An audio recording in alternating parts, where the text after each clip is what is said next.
Bismillahirrahmanirrahim. Assalamualaikum warahmatullahi wabarakatuh.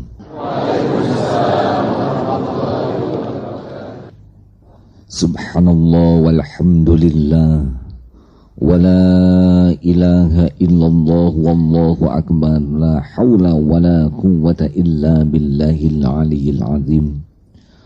Allahumma salli wa sallim wa barik ala sayyidina wa maulana Muhammad wa ala alihi wa ashabihi ajma'in, amma ba'du.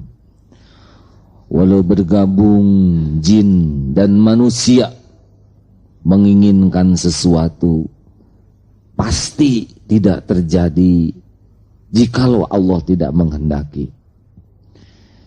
Jikalau bergabung jin dan manusia menolak sesuatu, pasti tak tertolak jikalau Allah menghendaki. Dialah Allah yang maha kuasa, yang menentukan apa saja mutlak karena keadilan dan kearifannya.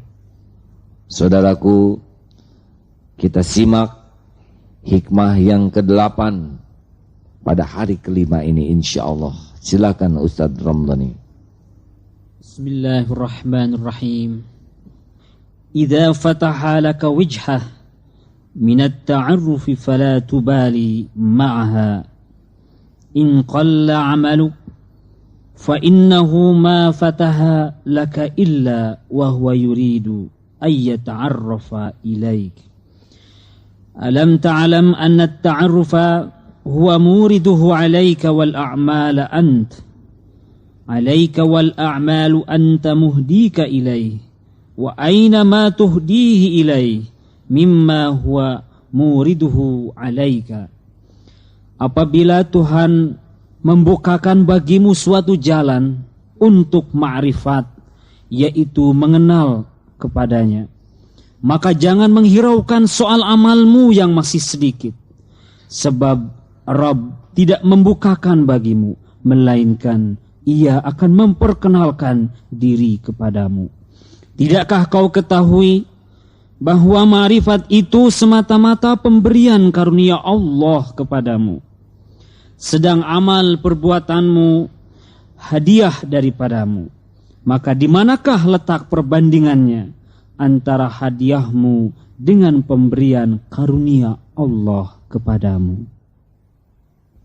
Andai kata Allah membukakan suatu jalan untuk mengenal Allah, ma'rifat, maka jangan hiraukan amal yang masih sedikit. Sebab Allah tidak membukakan kepadamu, melainkan Dia memperkenalkan dirinya kepadamu. Amal itu adalah hadiah kita kepada Allah. Sedangkan ma'rifat adalah karunia, pemberian Allah kepada kita. Apalah artinya amal kita dibanding karunia Allah? Saudaraku yang budiman, kalau kita ingin tahu nikmat yang terbesar dalam hidup ini adalah ma'rifatullah. Orang yang dibukakan hatinya bisa mengenal Allah.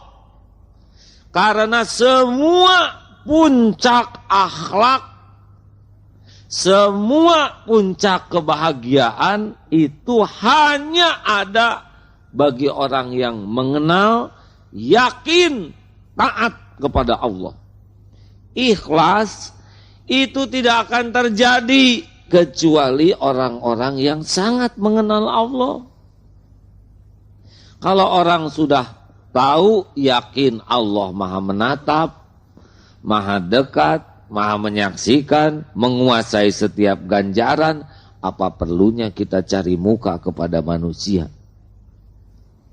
Sabar itu hanya milik orang yang yakin kepada Allah. Kalau kita sudah yakin Allah menentukan setiap ujian sudah diukur, Allah tidak mungkin salah mengukur, Allah memberikan ganjaran bi ghairi hisab, yang tiada terputus bagi ahli sabar. Allah menjanjikan innallaha ma'as sabirin, Allah itu bersama orang yang sabar. Terus apalagi yang akan membuat kita tidak sabar? Sedangkan kesabaran itu adalah kunci kedekatan dengan Allah. Kalau orang sudah tahu yang membagikan rezeki itu adalah Allah, mau apa licik?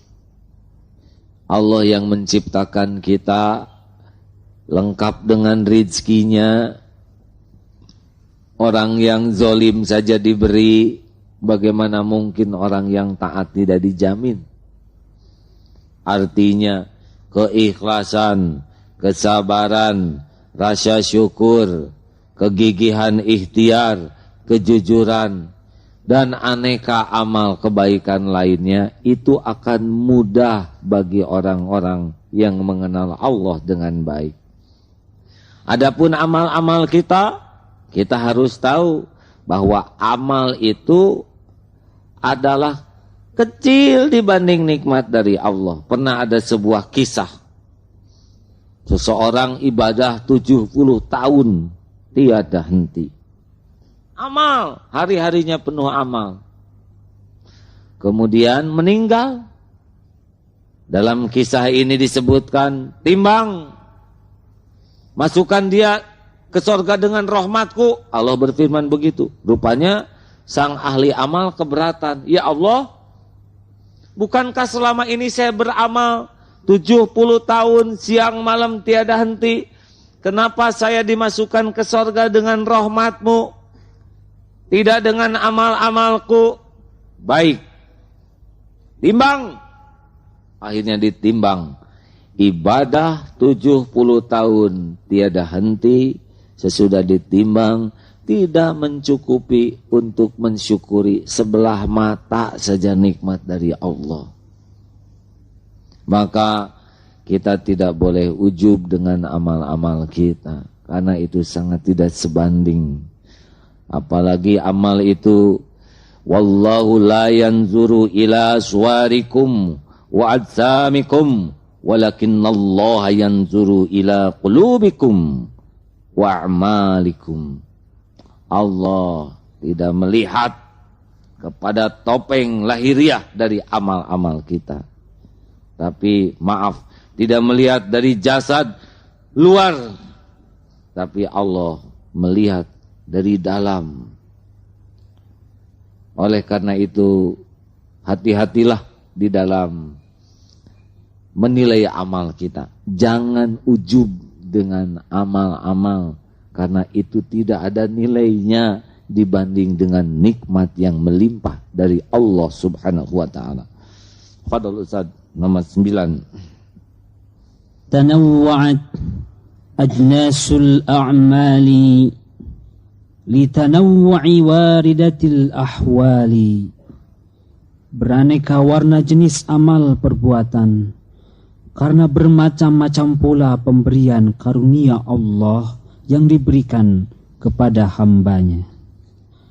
Al-a'malu suwarun qa'imatun wa arwahuha wujudu sirril ikhlasi fiha.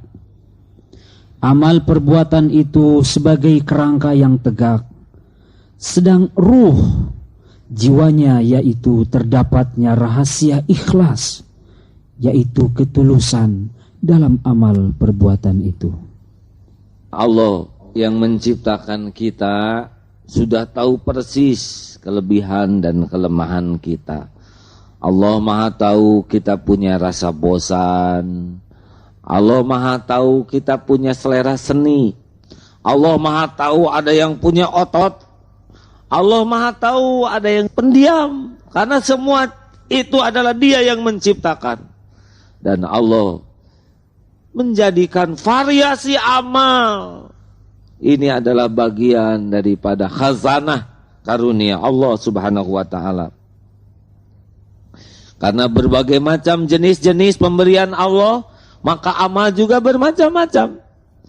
Ada yang diberikan harta melimpah, maka hadiah kita, amal kita, sedekah. Bagaimana kita bisa menganggap itu kebaikan kita, sedekah? Sedang rezeki buat sedekah saja dari Allah. Kalau Allah menutup rezeki, tidak ada uang buat sedekah, kita tidak bisa. Tapi tidak semua orang diberikan harta melimpah. Ada orang yang sedikit rezekinya, Allah memberikan pas, tapi dia punya niat juga jadi amal. Dia ikut senang, ya Allah, teman saya banyak uang, saya gembira melihat dia sodako, itu kegembiraan dia jadi amal.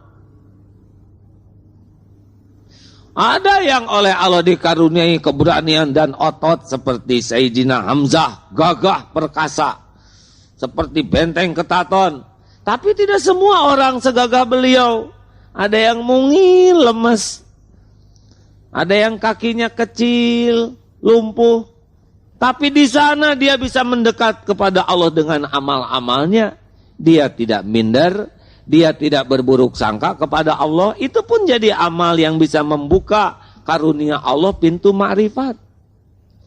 Ada yang diberi kecantikan oleh Allah karunia, tapi dia sadar kecantikan bisa menggelincirkan. Dia jaga agar para laki-laki tidak sampai terjungkal hatinya, remuk imannya. Itu amal. Ada juga yang pas-pasan wajahnya model kita, tapi tidak minder. Weh, kamu kok wajahnya hitam tidak mancung? Ya sesuka yang menciptakan. Laqad khalaqnal insana fi ahsani taqwim. Tidak apa-apa, saya tidak cantik di dunia. Malah untung begini adanya. Mudah-mudahan di akhirat jadi bidadari di sorga. Oh, semuanya jadi amal. Kalau memang kita menyadari semuanya karunia Allah. Perbedaan karunia Allah membuat kita punya kemampuan. Berbeda-beda pula amal dalam mendekat kepada Allah. Kita ulangi membaca yang ke-10 dari hikmah ini. Silakan Ustaz. Al-a'malu suwarun qa'imah wa arwahuha wujudu sirril ikhlasi fiha. Amal perbuatan itu sebagai kerangka yang tegak, sedang ruh jiwanya yaitu terdapatnya rahasia ikhlas, yaitu ketulusan dalam amal perbuatan itu.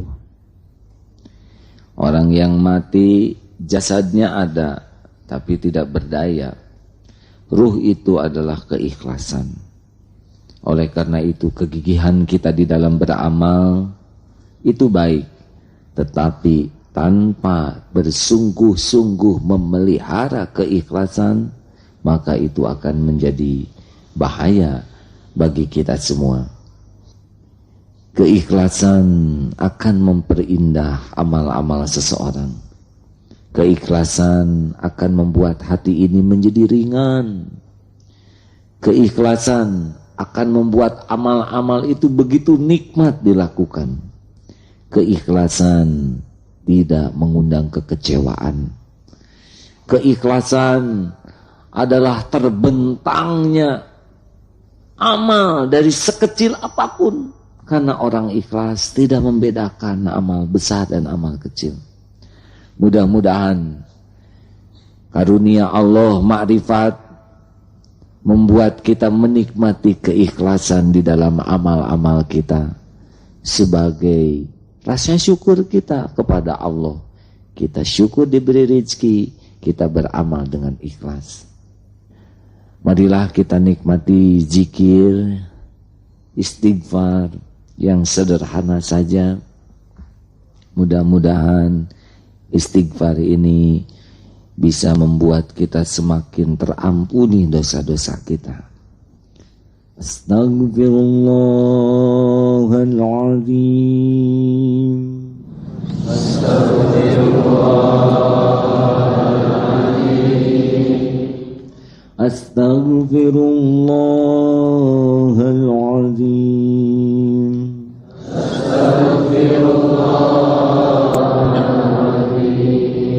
Astaghfirullahaladzim. Astaghfirullahaladzim. Astaghfirullahaladzim.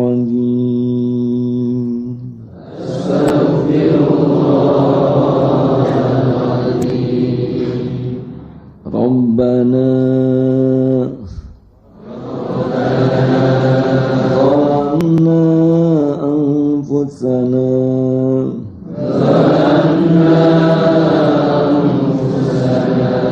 وإن لم تغفر لنا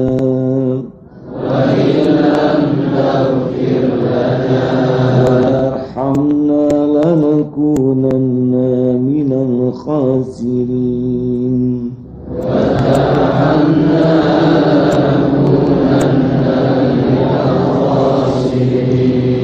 اللهم صل وسلم وبارك على سيدنا ومولانا محمد وعلى آله وأصحابه أجمعين. Wahai yang mendetakkan setiap jantung, yang mengalirkan setiap darah, yang maha mengetahui setiap lirikan, yang maha tahu niat di balik setiap tatapan. Wahai yang maha mendengar setiap perkataan, yang maha tahu setiap dusta dan fitnah yang tersebar dari lisan ini, yang maha tahu di balik setiap ungkapan kata-kata. Wahai yang maha tahu lintasan hati, yang maha tahu segala ria di balik amal-amal kami, yang maha tahu segala kesombongan yang tersembunyi. Engkau pula yang maha tahu kedengkian dan kebencian yang tersimpan di hati ini. Wahai yang maha menyaksikan setiap maksiat yang kami perbuat, yang menatap setiap dosa yang kami lakukan, yang maha tahu setiap aib yang kami sembunyikan. Ampuni diri-diri kami ya Allah. Ampuni sebanyak apapun dosa kami. Ampuni segelap apapun masa lalu kami. Ampuni senista apapun perbuatan yang pernah kami lakukan. Ya Allah, gantikan segala kebusukan kami dengan harum di sisi-Mu. Gantikan segala lumuran dosa dengan ganjaran tiada bertepi karunia-Mu. Gantikan segala kehinaan kami selama ini dengan kemuliaan di sisi-Mu. Gantikan segala kelemahan dan kemalasan kami dengan kegigihan mengabdi kepadamu. Ya Allah, kami mohon kepadamu, jadikan di bulan yang penuh berkah ini Engkau lebur seluruh dosa kami. Engkau gantikan dengan hati yang selalu terpana kepadamu, hati yang selalu terpesona kepadamu, hati yang membara dalam cinta kepadamu, hati yang tiada pernah bisa lupa kepadamu, hati yang selalu merasa nyaman karenamu, hati yang selalu merasakan debaran rindu. Ya Allah, rindu ingin bertemu denganmu. Ya Allah, jadikan umur yang tersisa ini adalah umur yang penuh penantian kepulangan kepadamu, umur yang penuh bekal untuk pulang kepadamu, umur yang membawa manfaat bagi agama dan umatmu, umur yang terpelihara dari jalan tersesat darimu. Ya Allah, hanya Engkaulah tumpuan harapan. Wahai yang maha menatap, selamatkan umatmu ini ya Allah. Beri hidayah bagi yang masih ada dalam kesesatan, raih bagi yang ada dalam kegelapan, ampuni bagi yang berlumur dosa dan aib. Ya Allah, tolonglah saudara-saudara kami yang teraniaya dimanapun. Jangan biarkan kebatilan memenangkan atas kebenaran. Himpun hamba-hambamu yang memuliakan kebenaranmu ya Allah. Selamatkan kami daripada pemimpin yang khilaf dan jahil. Karuniakan kepada kami para pemimpin yang dapat membimbing kami mencintaimu ya Allah. Rabbana atina fid dunya hasanah wa fil akhirati hasanah wa qina adzabannar. Alhamdulillahirabbil alamin. Hadirin, Allah Maha menatap. Marilah kita nikmati hidup penuh dengan kerinduan, rindu bisa selalu dekat dengan Allah yang menggenggam langit, bumi, dan segala isinya. Selamat menikmati jamuan Allah dengan amal-amal yang ikhlas. Wassalamualaikum warahmatullahi wabarakatuh.